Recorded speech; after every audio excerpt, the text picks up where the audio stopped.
feeling? Hi, Amro. Hey, how's it going? You did it. We did something. We did something. Yeah, we did. You were a teacher of mine, professor. You taught me 2 quantum mechanics courses. And, in effort of continuing that tradition, you wanted to start something that has a basis in quantum mechanics, but could provide students at NYU, particularly Tandon, the School of Engineering, with something a little more with some extra spice. Tell us a bit more about that. Okay, well, it all started when Mariana Bonanome, who you know, Who was that? happens to be somebody who works at Sandbox, who also used to be a student of mine and a graduate of Tandon, wasn't Tandon at the time.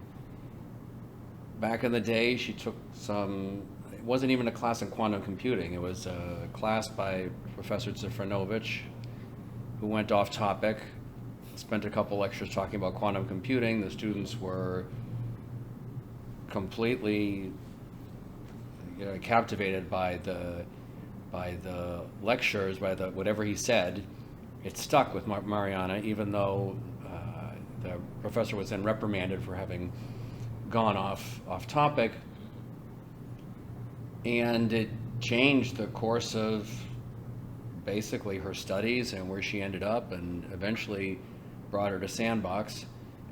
She paid me a visit, I don't know how long it was now, 1.5 years ago at least, I would say. I thought it was just to catch up. She starts talking about Sandbox and was asking about why on earth there's nothing after all these years with Vladimir Zifranovich in our department, nothing about quantum computing, no program, nothing. Long story short, we decided we're going to develop a minor in quantum technology together, and Sandbox was going to help. Cool.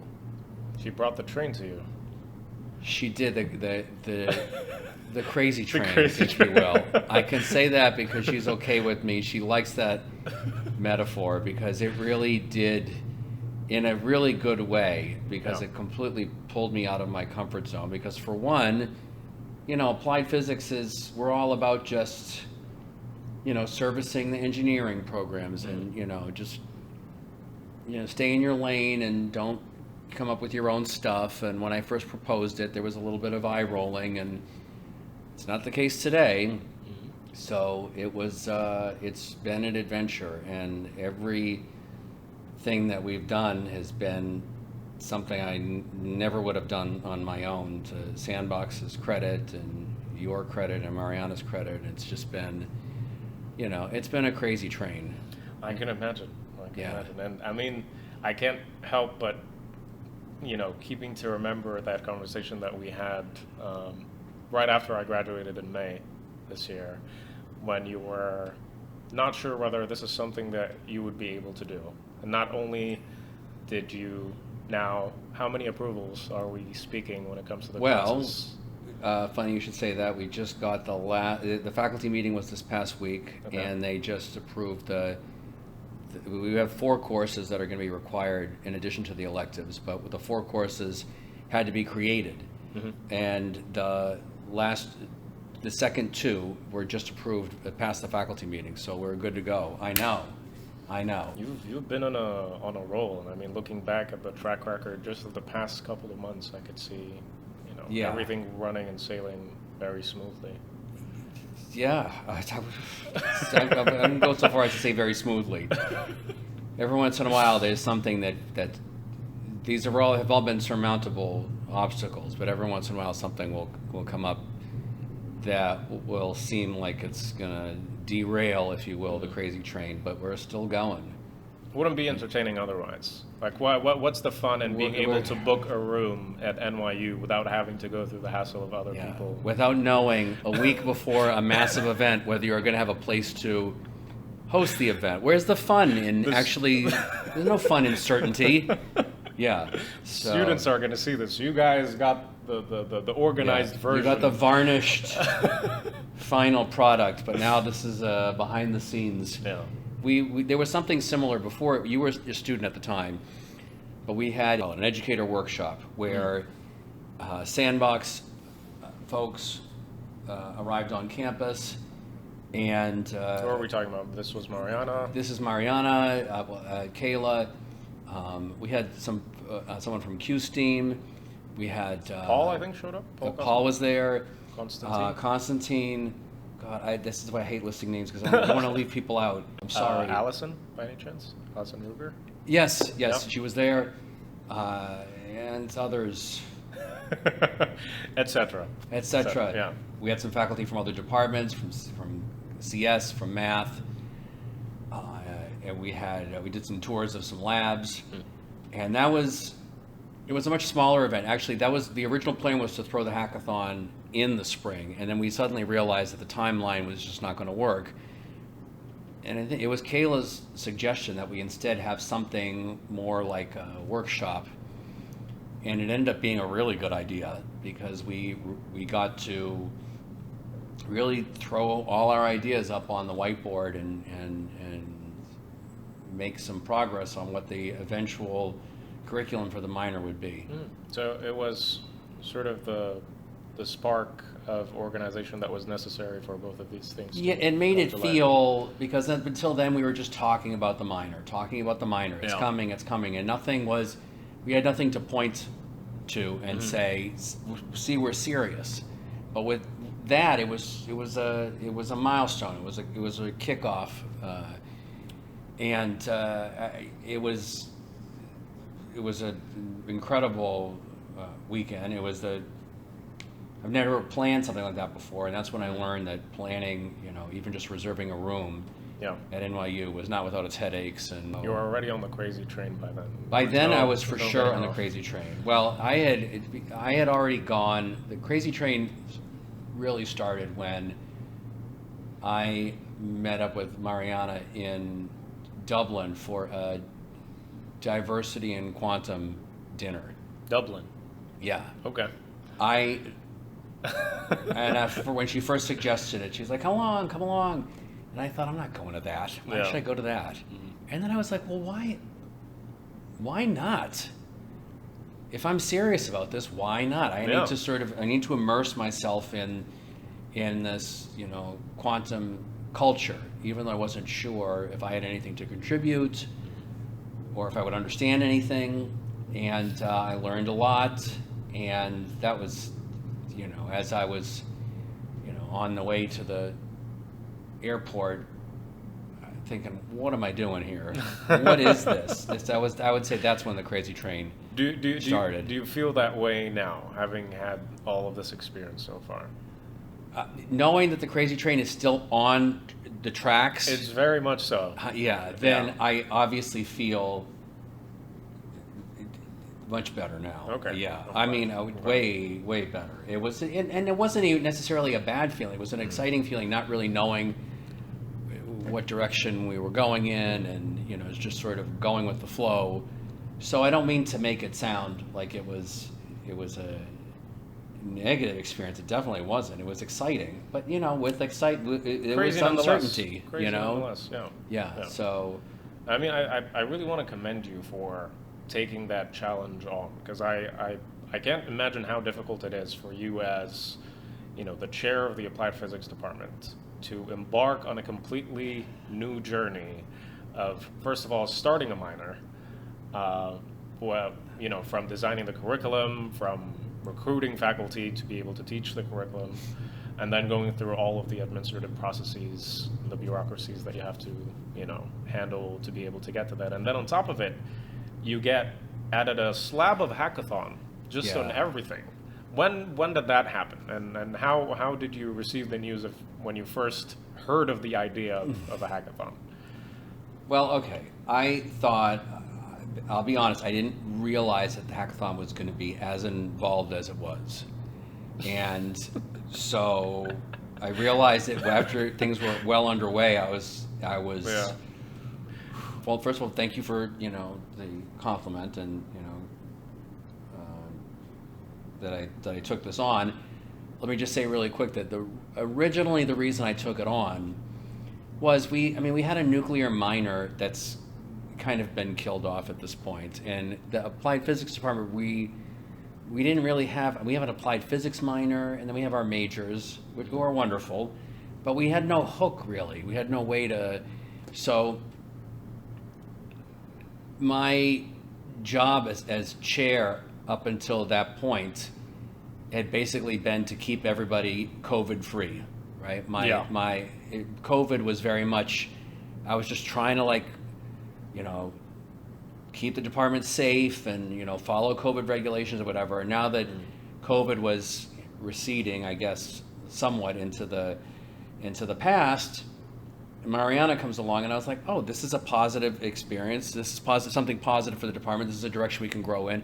And it was just really a hook more than anything. I was like, sure, quantum technology, why not? Mm-hmm. And then, as I'm learning more and more about how there's this shortage of students, upskilled students that companies are hungry for. Yeah. There's this discrepancy between people wanting to hire and people available to be hired. I was like, this is perfect. I mean, it's insane that this doesn't exist already, and we are exactly the department to do this. So that was me going off topic. You asked me about the hackathon. But yeah, that was me. I don't wanted to get that insight. in. No, that's really good insight because the people watching, whether it's the students or others, it's important to acknowledge this disparity between the needs in the industry and the market at the moment and the lack of skills needed to participate in that market. And so the initiatives that you're taking and others, whether it's the education team at Sandbox or other companies as well, are absolutely crucial at this point, because it's an extremely pivotal point if the institutions here in the US want to continue to be competitive in that workforce. Initiatives like this one are absolutely necessary. It's just it's this weird. It's what's sort of strange is that I wasn't even aware of any of this, 3 or 4 years ago, and that it's just kind of weird that everything really seems to be suddenly coming to a point. Is that research is advanced to a certain point, technology is advanced to a certain point, and it just feels like we're at a flashpoint where I don't think I could forgive myself for not having taken advantage of this opportunity 5 years from now, looking back and saying, why is that university down the street doing this when we could have been doing it? The hackathon. The hackathon. I'm not avoiding the subject. The hackathon, you asked me about... How was that? How did the idea first come to be? What was the context? Okay, well, the whole idea was to use the hackathon it wasn't my idea. Again, this came from Sandbox, and at the time, Paul Kassebaum was the hackathon expert, and he was the one saying, well, of course there has to be a hackathon and this and that, and we'll walk you through the steps, and I was like, okay. He was even saying things like the hackathon can be about art. There can be a quantum art hackathon, and I was like, I don't even know what that means. Me neither, but that sounds interesting. Okay, so I'm not. That's what he said. I said, let's keep it. It's an engineering university. Let's keep it. Let's keep it a little more boring. Less artsy. So I was, I think I had the idea to say, the university's very concerned about sustainability these days, very focused on that. So it seemed like a good thing to tie sustainability into it. And like I said, it was supposed to be in the spring. The timing was off, and then we scrambled over the summer. We barely, it was a good thing we discussed it when we did, because then it was quick. Once we set those dates, it was decided end of September would be when the students could handle it with their regular class workload, and then it was just one thing after another. It was crazy once we got those. A lot was, you don't realize everything that goes into planning something Yeah. like this, you know? And I was like, what do you know, I know our guys are bright. Our students are bright, but I was like, but these are not quantum computing people. Mhm. So Some of them not even physics people. no, Majority of not, them. yeah. Majority of them are not. So even physics CS, who they just heard some stuff about quantum computing, and Yeah. you know, as we found out when we got the registration list, and Electrical engineering as well. electrical engineering, Computer engineering. one business technology and management guy. Mm-hmm. So I did not understand how we were going to bring these guys up to speed, A, and B, how they were going to use quantum computing to solve a problem in the amount of time that we were giving them. Apparently a week, I thought a week wasn't nearly enough time. A week is more time than is usually given to students at a hackathon. So I was a skeptic, but I was like, okay, I think you guys say it can be done. Yeah, You know? we were very lucky to have had two things in particular. I think that we got really lucky with. One, the wisdom that was shared from the NYU Abu Dhabi hackathon Yes. from Professor Sanauda, because that kind of gave us an idea of what an ideal timeline would look like for students that were never exposed to the topic.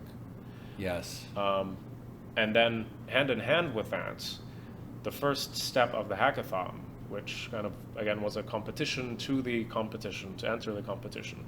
QWorld, the organization that we collaborated with to bring the students up to speed, they were just on top of it.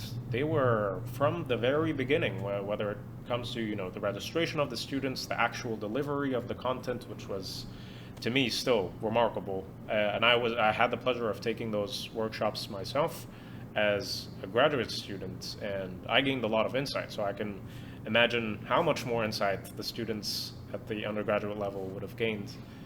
And then, you know, normally, like this is why hackathons normally require a 9 months-ish period for preparation beforehand. But then we reached out to QWorld like maybe a month before and was like, can you guys create something for us for this amount of time? We're very strict on time. Can you help us with this? They're like, yeah, we'll create a hybrid course of two of our workshop tiers, bronze and nickel, and then we'll just shove them into 5 days. And Gibran Rashid, who's the person that instructs these courses, who also lives in Pakistan, he took out of his day at a very inconvenient time for his time zone to teach those students, and I believe that was an absolutely foundational part of the student success that we were, not to give any spoilers, but to the student success towards the showcase at the very end. And let's not forget, there's one other person that really helped out. I know you're not allowed to throw yourself into the bunch because it seems like you're boasting, but I think the magic link to all of these, to Sana, to Gibran QWorld, to Ricky AQ Braid, someone who brought all these pieces together was you. So I don't know, who else could have done that? You had experience. You were just in Abu Dhabi doing the hackathon yourself. Yeah. So you had it fresh in your mind what the blueprint was on. We didn't follow their blueprint exactly, but you knew all the things to keep in mind. So that was really helpful because there was more than one time where I thought to myself, this sounds crazy. If I did not know that this has been done before, this doesn't sound like it would work. Yeah. So, so your experience was really useful in this. Thank you. Yeah. Let's not focus on that because this interview. Let's will talk go about you, south. Amro. No, but let's not. I don't want it to go unrecognized because thank you. All the pieces are great. But it's also, I should mention, you in particular, but also Sandbox more generally, has been useful in connecting people. These are people that I would not have been able to reach out to. I wouldn't even know where to start. So even if the applied physics department had all the money in the world and we're like, we can take care of this, don't worry about it, I'd be like, now what do? I don't know who to call. Yeah. I don't know who's good at these things. I don't know who's bad at these things. So it was, this is why, as a connector, Sandbox in general and you in particular have been fantastic.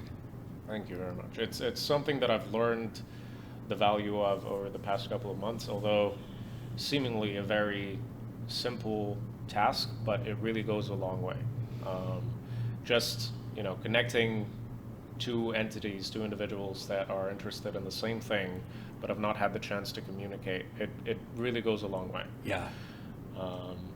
Hopefully we'll continue doing that to kind of build up the New York City quantum ecosystem, or AQ ecosystem, so that we reduce the redundancies, and if someone has a form of resources, whether it's funds, whether it's mentors that they could provide to other institutions, or lab facilities, just to reduce the redundancy overall, so that these institutions that are in the same area can share, so that they could bring up the entire ecosystem up together. I also want to mention that you mentioned Q World, and I brought up Q Braid and the mentors from Sandbox, that some of them flew in from Mississippi and Lord knows where, were sure. It's people's jobs and this is what they do, but I'm not saying they would do it for free, but I just felt like they would do it anyways. Absolutely. That sense of like just wanting to help and wanting to make the event be so successful so much that you just got the sense that like, yeah, this is our job, but we'd be doing this anyways. We love it so much. Precisely. And I want to give a special shout out to those people: Rita, Favor, Spencer, Constantine, and Oliver, all of whom contributed to in magnificent ways to the hackathon. And in reality, these remarkable people didn't actually have to come at all. It wasn't even necessarily a part of their job. Yeah. They were told about the hackathon and they were intrigued and they volunteered to be part of it. So if anything, they truly just wanted to come and help out the students and help out in the organization as well. Rita with the MC. Yeah, that was great. That was something. Probably put the links to all of the days for the recordings of the hackathon somewhere in the video. Yeah, absolutely. She was great. Yeah. So, but yeah, it was just, but you can volunteer and just, chip in, or you can volunteer and give 200% of yourself. And that's what these guys did. Agreed. I was just, Agreed. couldn't stop thanking people. And I was just like, and at some point I sounded like a broken record. But it was just really, no, they were I was amazing. moved. They were amazing. They were amazing. And also big props to Mariana and Kayla for ensuring that the residents from Sandbox were involved in this, because that's something that we could have just brushed off. It wasn't necessary for us to ask the residents to do it. Although in hindsight, having them not join the hackathon, it would probably been a disaster. Yes. Thank God we ended up doing that. But initially at the time, it was, just want to get the residents to meet with one another and collaborate and add their experience and mentorship to the students. Well, I remember you and I were in the final days before. A lot of this, I guess we'll talk a little bit about who registered, who passed Q World, who this, who that, all the scrambling. But once we had our final list of competitors, then it was getting into teams and then finding the mentors who were going to, there was a little bit of a, oh my God, do we have enough people? And then the event happened. I was like, how do we think we have this? Is an embarrassment of riches. Like I would turn around to be another person showing up to help, and I'm like, who are you? So it was really. Seth shows up in the background. Like, I'm here, whatever you need. Yeah, I'm like, okay, Seth is here, great. Yeah, Seth Cottrell. Yeah. And And he hung out the whole time. Seth was remarkable. Not just the kickoff, the showcase as well, and just to mention, both of these were on weekends. So these people actively took time out of their weekends just to be around the students and support them in whatever way they can. Yes. Yeah. And by the way, Seth is working on a kick-ass textbook. Oh yeah. That folks need to download. QR code here. Yes. Somewhere. These are not my editing skills that I'm putting Sandbox people. Let's perhaps trace a bit back and look at what the structure of the hackathon looked like for the people that... The students got I don't know, they either saw a poster or got an email blast or read in the Tandon Times, or I think there were a few other ways that we got the word out that there is a quantum hackathon. We called it the Tandon hAQathon with the AQ in the hackathon. And we had a Google form. Students. By the way, I'm still very petty that we did not choose Tandathon. That was a terrible... You're lucky I didn't fire you at that point. Amro had some terrible... There was potential, my friend. We almost called it the Quantum Tandathon or something. And that's when I realized I'm not sure Amro's cut out for this. So maybe, of all the skills you have, maybe marketing is one of... marketing and naming are not my strong points. No, branding is where you're slightly lacking. So we went, not the NYU Tandathon, no, NYU hAQathon. Yeah. Tandon hAQathon was the best, but it was better than Quantum Tandathon, whatever you called it. Agree to disagree. Yeah, all right, well, it's an open question. Yeah. So we had and then it was, I kept on looking at the Google form, and we only had, an email blast to my majors, to the majors in my department. So it was filling up with the majors. I kept on looking at the spreadsheet, and I was like, oh, geez, we're not going to. And then I went home, and then there was like 100 names on the spreadsheet. And that must have been when the email blast went out. And then it just kept on growing. Yeah. And we had the room reserved for, it had a capacity of 74 people. And I was like, oh my God, it grew. It was already past 74. It ended up going up to 350. Once I eliminated there were some duplicates. Yeah. It was actually 350. So that... And only because we stopped registration.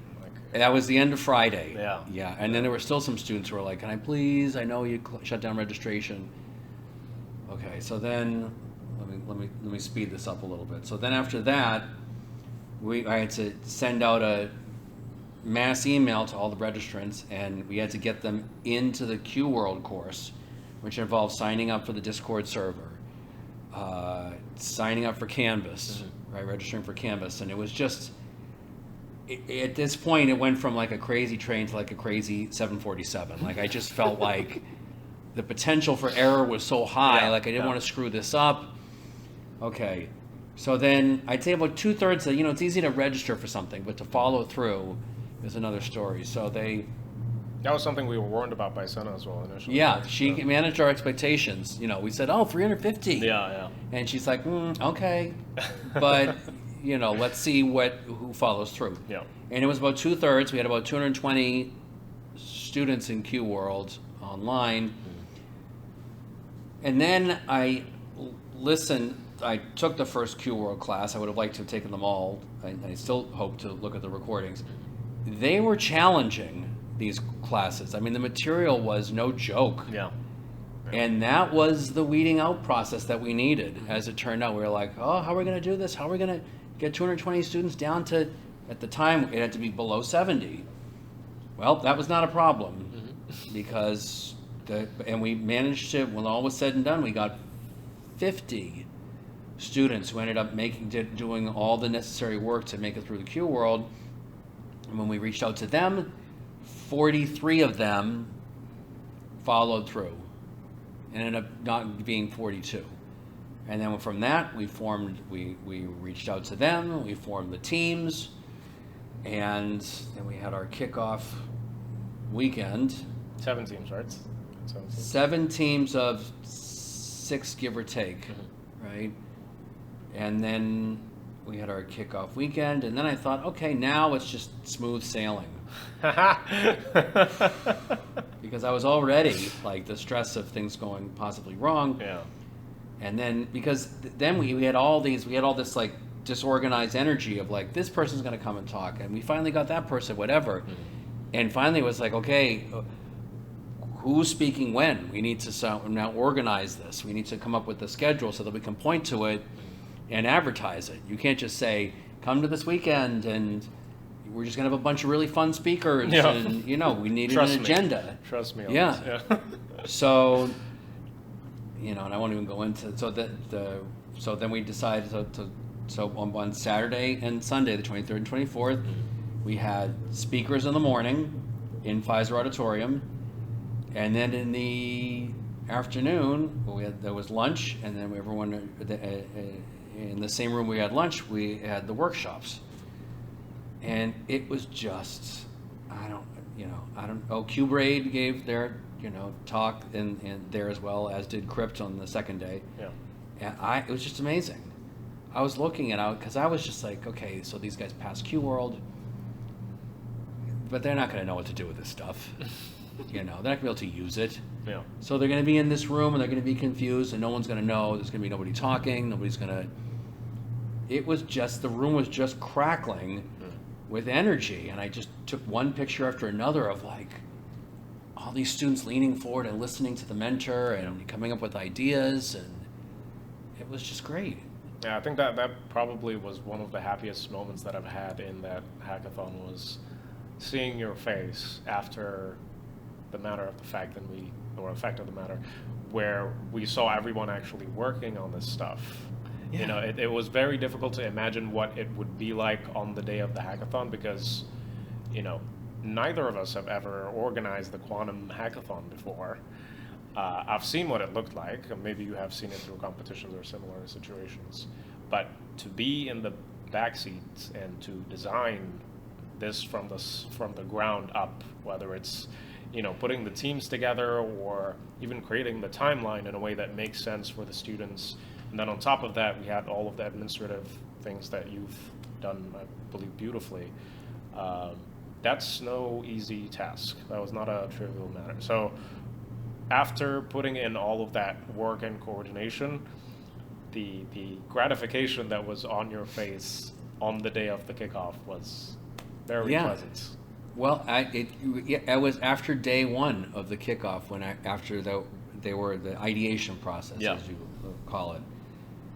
When that was leading up to that, I was like, let's see if anything comes of this.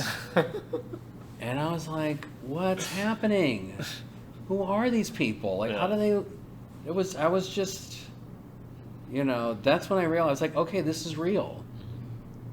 And then I'll be honest, because I'm always gotta have something that keeps me up at night. So, okay, so they're talking in their groups, but then I thought to myself, okay, but then let's see what they do during the week.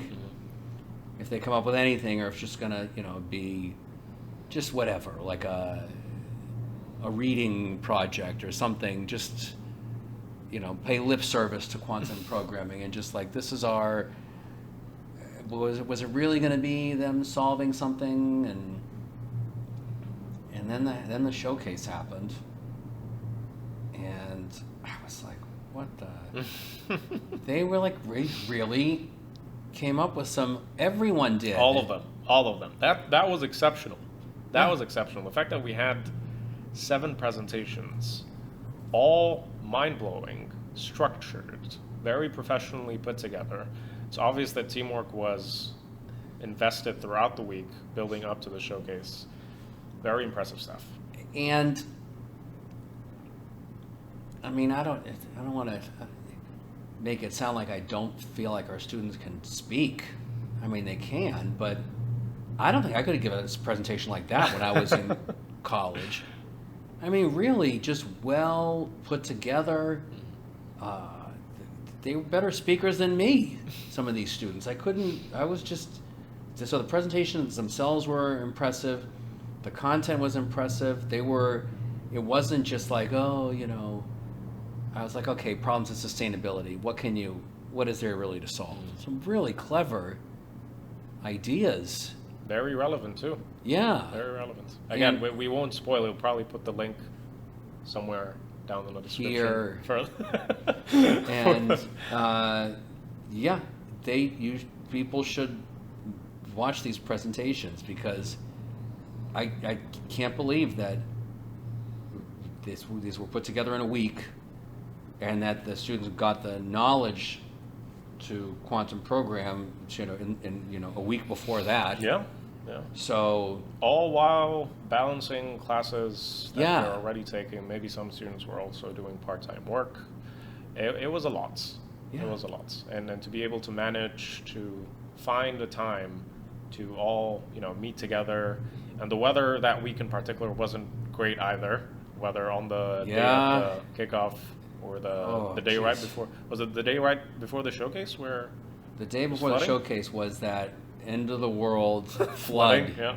that happened in New York, that brought New York City to its knees, and Yeah. we were getting emails, you and me, from judges there were people, speakers and judges for the hackathon, and even I think even some of the students were asking, is the showcase going to happen tomorrow? And then when we discussed that, what did you tell me? I forget exactly how I said it, but basically I said, Amro, if the earth opens up and swallows the entire university whole, we're still holding this hackathon, Yeah. because so much had gone into.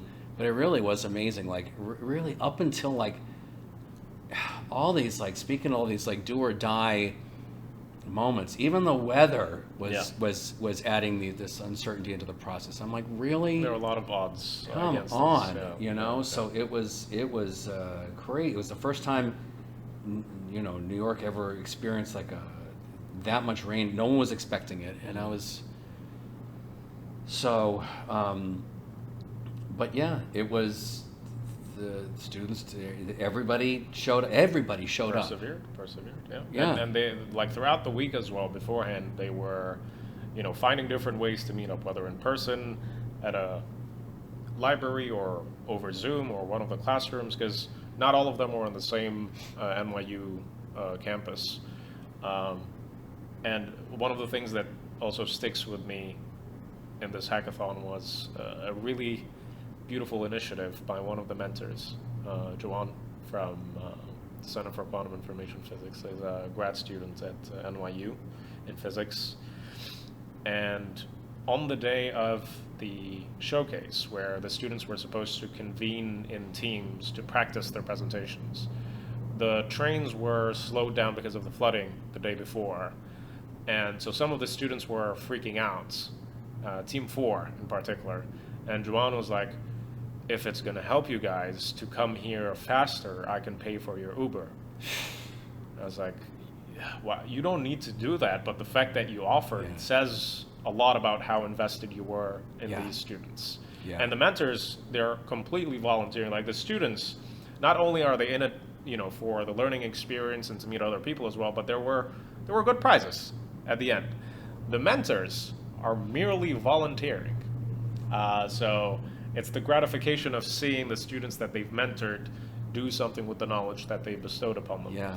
And that team ended up winning the hackathon. They got the first. Are we giving that away? Are we giving that spoiler alert? Yeah, Team we should 4. bleep that part out. Cover it, put a box over your mouth. But yeah, Team 4 ended up getting first place. Mm-hmm. Yeah. Deservedly so. Yeah, and they did a great job, and yeah, Joanne was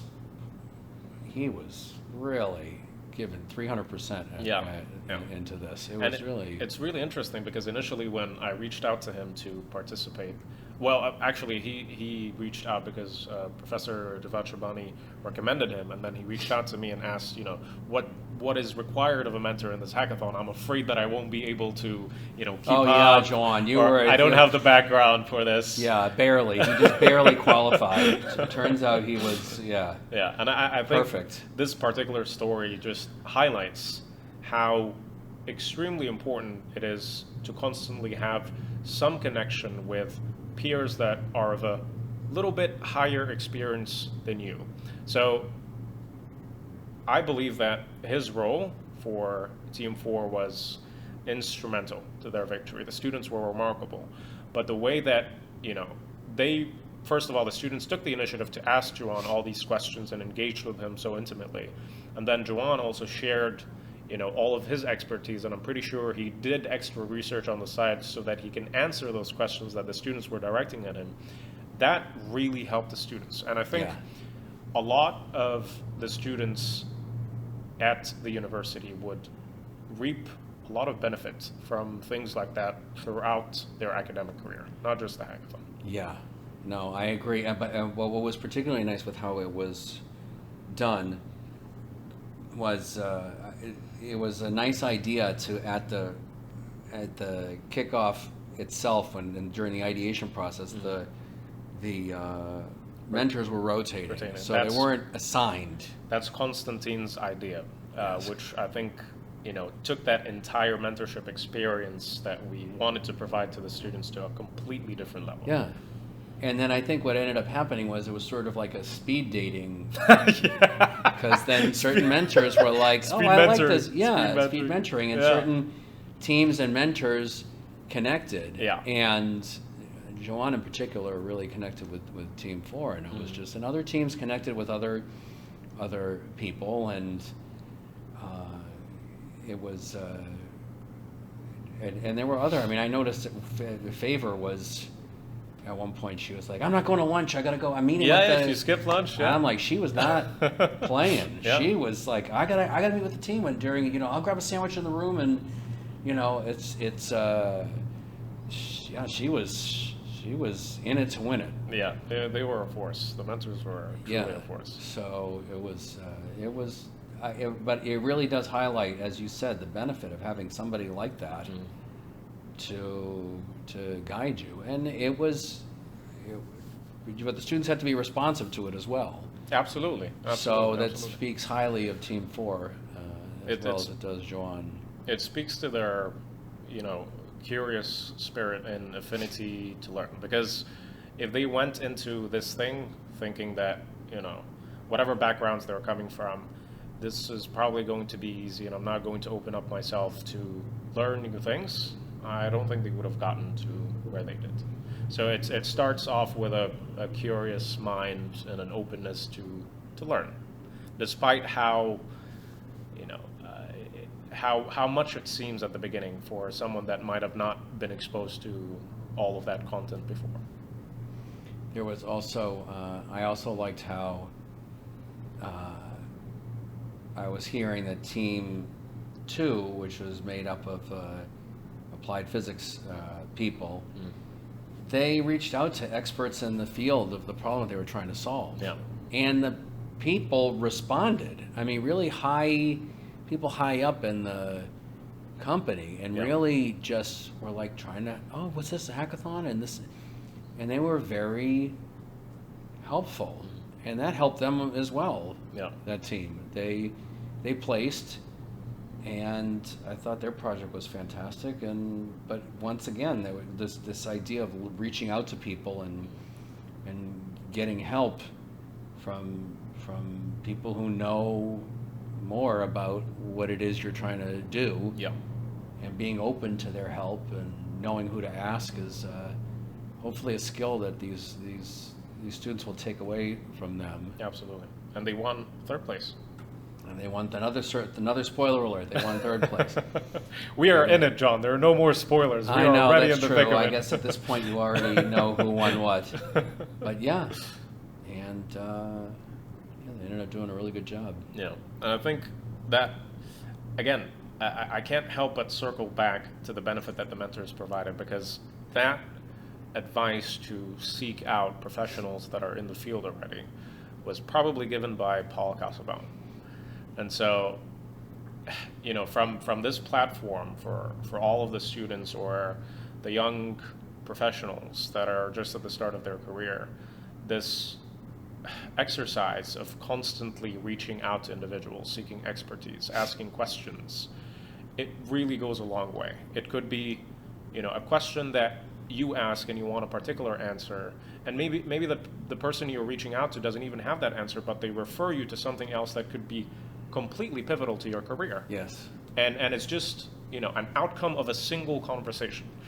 And you would only be able to know the true benefit of that once you initiate those conversations. So, whenever you have the chance to do so, talk to people, ask questions with the genuine intention of wanting to learn, and it'll go a long way. I think especially in this field, I think people are disproportionately willing to help because it's such a rapidly growing. It's like a tight family. It is like a tight family, and it's just this idea of it's not a zero-sum game. That I've had people from other universities are like, yeah, well, let's make this. Oh, that's so cool, quantum minor.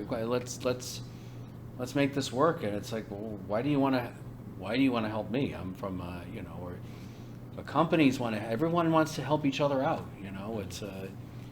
It's a rising tide lifts all boats kind of thing. So it feels good. All right. So looking back at what has happened with the hackathon, what I would call an astounding success given the timeline and the resources at the beginning, what would you have done differently? On the registration side of things, when we were advertising at the very beginning, managing expectations from registrants. I think that even though the vetting process going through QWorld was a good one, I didn't want.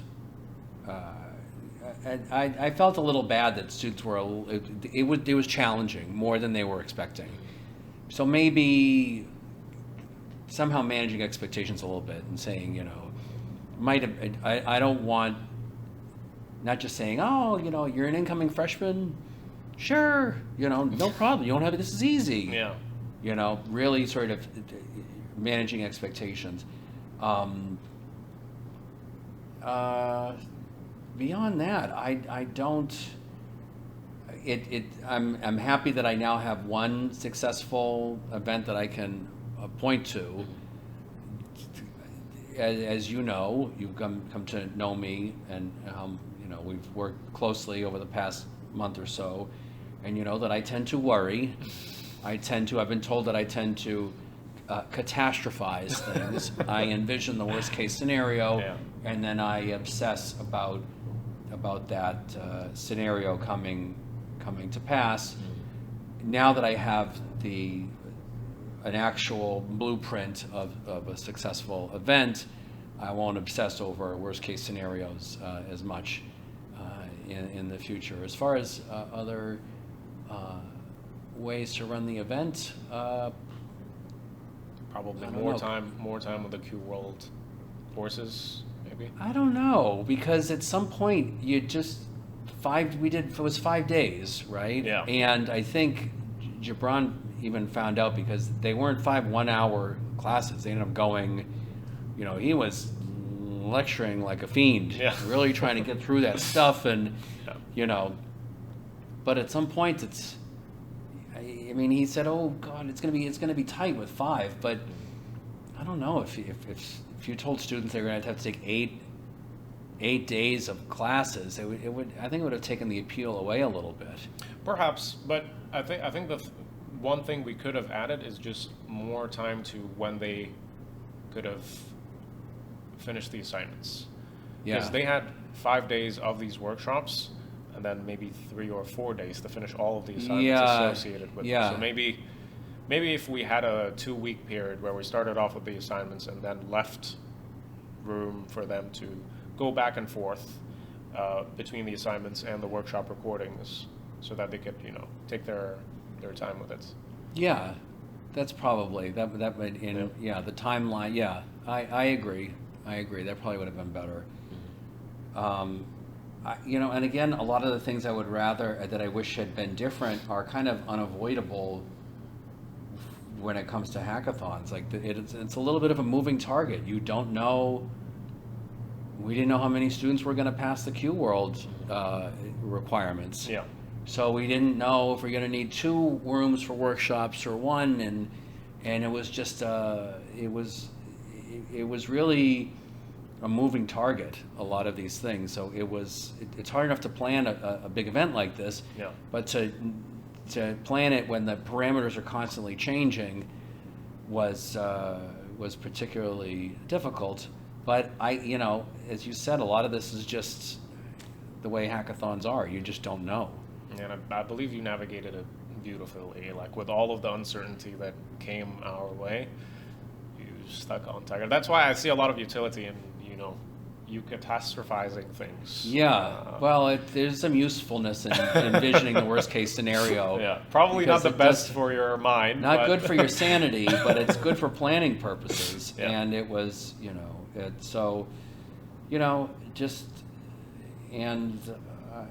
this isn't particularly interesting because but as far as what I would do differently next time is just, I know how to plan an event now. I know all the things that, I would really just have a punt. In fact, I even recommended to the department that, I don't know what department it was, whatever department gave me the room reservations and, all this stuff. I told the woman, Anna Morell, who was incredibly helpful over the phone. It was the best way to do things. And I just said, you need to, I figured it out, but as I went along, I would wake up at 3 a.m. and I would think of something critical that I had forgotten to do. Yeah. And I would, the next day, whether it was calling the AV people or whatever, something that you didn't think of, it's really important to have a punch list of, so where you stand. And she's like, it's something we're going to work on. Good suggestion. So, just an inner workings thing. But yeah, next time, at the moment So there is a next time. That was going to be my next question. I hope so. I'll be honest, I don't want to think about it right now. Yeah. But I don't think you'll be able to stay away from it. I think despite how difficult it was during that time, you seem like you enjoyed your time. Well, I did. I really did. And, look, Tandon Marketing is eager to talk about this. They want to get a press release out. And we had somebody at the last chair meeting, I had somebody reach out. The director of CUSP wants to incorporate quantum entanglement into his research. So I connected him with the folks that are going to be doing our teaching for the minor. Yeah.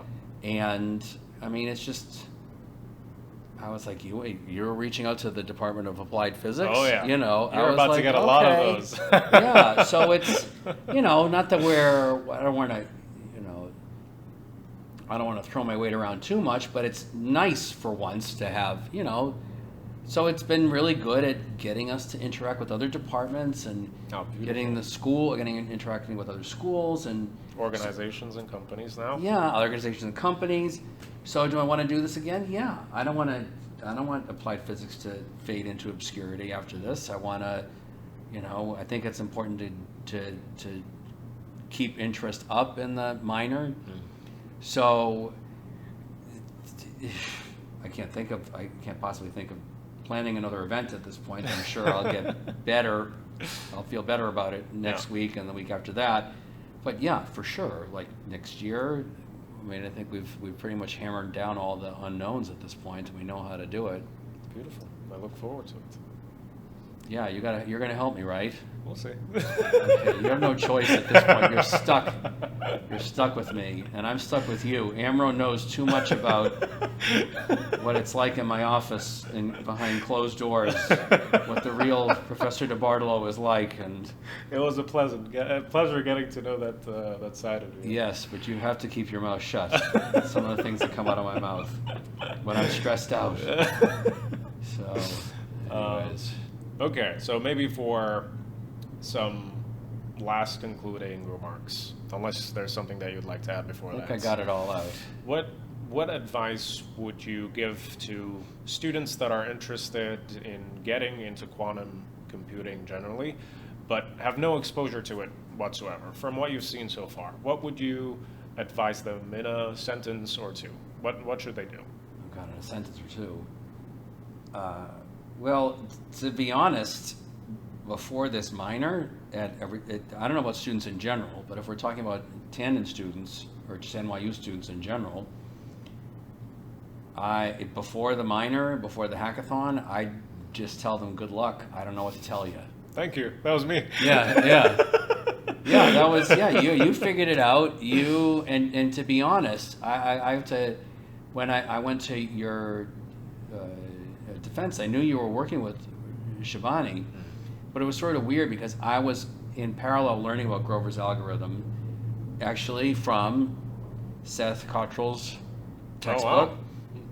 So when I showed up for your defense, I actually knew what the heck it was you were talking about. Glad. So it was not that I didn't just stand there, sit there with my mouth open and not understanding a thing you were saying. So that was, but yeah, it kind of is. You kind of had to cobble your experience together yourself, and when you decide that you're into quantum computing or quantum technology, it isn't like, oh, okay, well, just go into this room and we'll just take you through these steps. Or no, you had to figure out what your journey was on your own. There's a lot of piecing things together, but I must say it truly helped to have a strong foundation in quantum mechanics, and I'm not just saying You're that not just to say saying that because I'm the one who gave it to you? Truly, Okay. truly. I mean, Thank both of you. the courses beautifully instructed and beautifully delivered.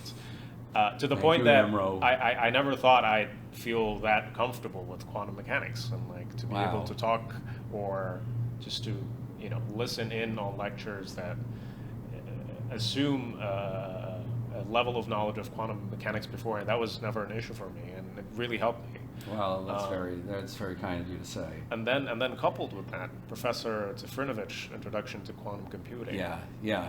I could see why Mariana was extremely interested to Yeah. ensuring that he gave something to the students. It was a beautiful course. So can I ask, when you came here, did Yeah. you know that that was going to be your area of study? Well, I wanted to do something around AMO physics, atomic, molecular, and optical physics, but quantum computing was up there on the radar, but I was definitely not sold on it. But Vladimir kind of, it's like, yep. Okay, that's good to Good know. luck. I'm not surprised to hear that, but I'm happy to hear that. Yeah. So I think I answered your question, which was, it's difficult and you got to make your own, find your own path. But we are working on developing a path for you. When is the minor going to be available? So the minor is going to be available in the spring, if assuming I don't see why it wouldn't. Everyone really seems to be, gung ho about moving it through. In the spring, it would be Spring 2024. 24. Yeah. We would start with the Intro to Quantum Science, and then the subsequent fall, Math Foundations of Quantum Computing and Intro to Quantum Computing. Wow. Quantum programming, Okay. and then after that will be when we roll out the undergraduate version of the course by Zifrinovich that you liked. Mm-hmm. We can't include graduate classes in minors. We discovered this, so we created a undergrad version of that, and that will be so. It'll be possible to, assuming you take the electives as well, in there somewhere. Yeah. It'll be possible to get through this minor in a minimum, optimally, of 3 semesters. Minimum of 3 semesters. But that's if you really have all your ducks in a row. I mean, you may have to take some courses leading in, but I already know we have a couple of students who are very eager and constantly asking. Right. And one student in particular was like, "I'm graduating. When is this minor, happening?" Yeah. And, I mean, seniors this year, they're not going to be. But if you're a junior, and you can start in spring, and you'll be able to get through it. I see. So we feel good about being able to give students a little bit of a beaten path to follow now. That there'll still be some. The field is still young and we're still figuring stuff out, but it's a little bit more of a direction that will, and then hopefully, who knows, once they get their minor, if they decide to continue in graduate studies, or it's a plethora of options. Exactly. Okay.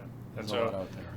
you recruited Professor Rupak, who was also one of the judges at the hackathon. Correct. One of the remarkable judges at the hackathon.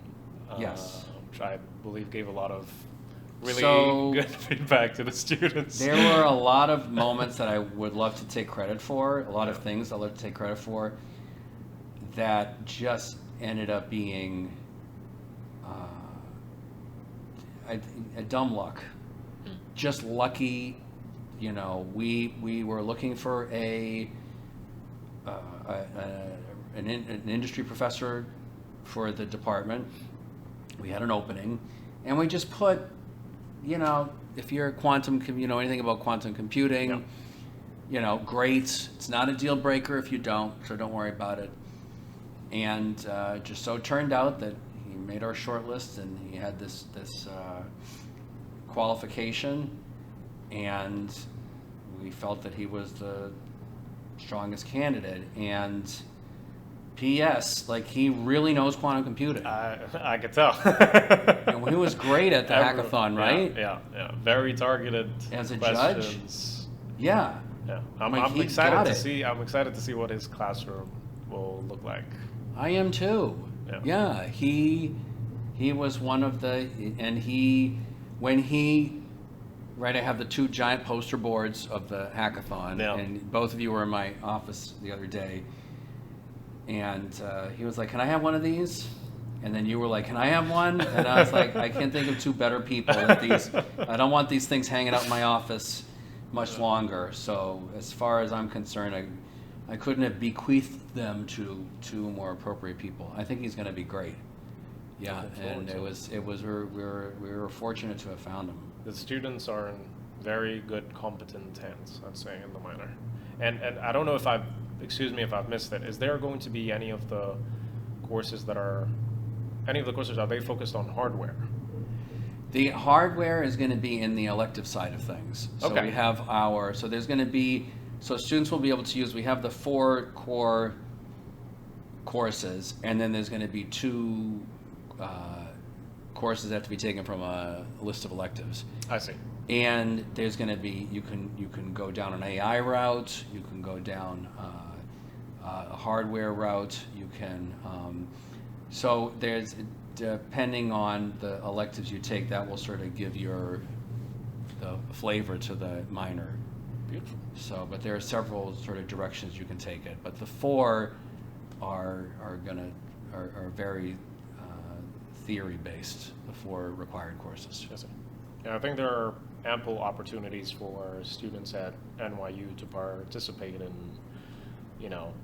a lab or two that are doing work on the hardware side of things. And hopefully when you speak to more companies as well, you'll be able to give the students some more hands-on experience. I know you've already been speaking to one, but probably going to be on the virtual side. Hopefully, with more of these conversations underway, you'll be Well, able that's to... why I couldn't have had these conversations on my own. That's why Sandbox has been amazing. Mariana has connected me with people I never would have been talking to before. Even QNect. I know Noel from QNect. Yeah. But I never would have thought, to tour QNect or to, or that maybe they would be interested in looking at the students that come through our program, and They've been amazing. They have been, they are amazing on their own, but with the sort of help, the glue that Sandbox provided, it really is, and it makes sense to. Noel is a Tandon graduate, so things have sort of come full circle. But again, it's with the help of you guys that really are, creating this ecosystem that is going to benefit, I feel, a lot of our minors. Fingers crossed. Fingers crossed. All right, on that note then, one final question. Okay. Then we'll get to leave this prison. And Mariana's in the back just holding a gun to your head. This sounds in case ominous. You say it. Yes. How has the experience been with Sandbox as a collaboration overall? What feedback do you have for the collaboration so far? Okay. Oof. I have to say, and I know, there are times when the New Yorker in me, when suddenly something is, you're always suspicious of, ulterior motives and, things being too good to be true, and rightly so in this city. And, when somebody is just willing to be so helpful that you're just like, okay, what's going on here? And in fact, every time I mention Sandbox to the Tandon marketing team, and even they were like, well, what's the angle here? What's the hook? What's the catch? And then when you realize that there are reasons why Sandbox wants to do this, right? That is, educational outreach is important because we need to upskill students for a workforce that is hungry to hire them. And, we were talking, you mentioned earlier, what's the advice that you give to a student who wants to get into quantum computing? Well, it used to be, good luck, figure it out on your own. I don't know what to tell you. Now, we're working on building pipelines for these students. So, but yeah, at first I was like, well, what's going on here? Like, this is, they're being really helpful, but why? And then finally when you understand why, and you realize that, somebody like Mariana really is her, extremely helpful, and I'm proud to say a fellow Sicilian.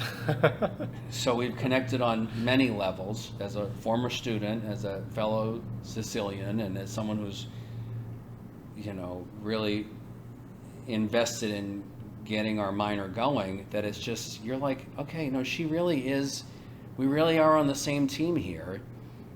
And you suddenly start to realize that this is a good thing, that is good for everybody, but it's just been, I really pinch myself, because it's that when she could have reached out to, and she has reached out to other schools, but we were one of the first. She came and talked to me, and even though I was suspicious at the time, what's going on here? Luckily, I was smart enough to at least give her a chance. After going to Dublin, what's the worst that could happen after that? Well, that was the moment. There was something suspicious that would have happened in Dublin. Yeah. Well, we decided at that point that we were partners in crime at that point.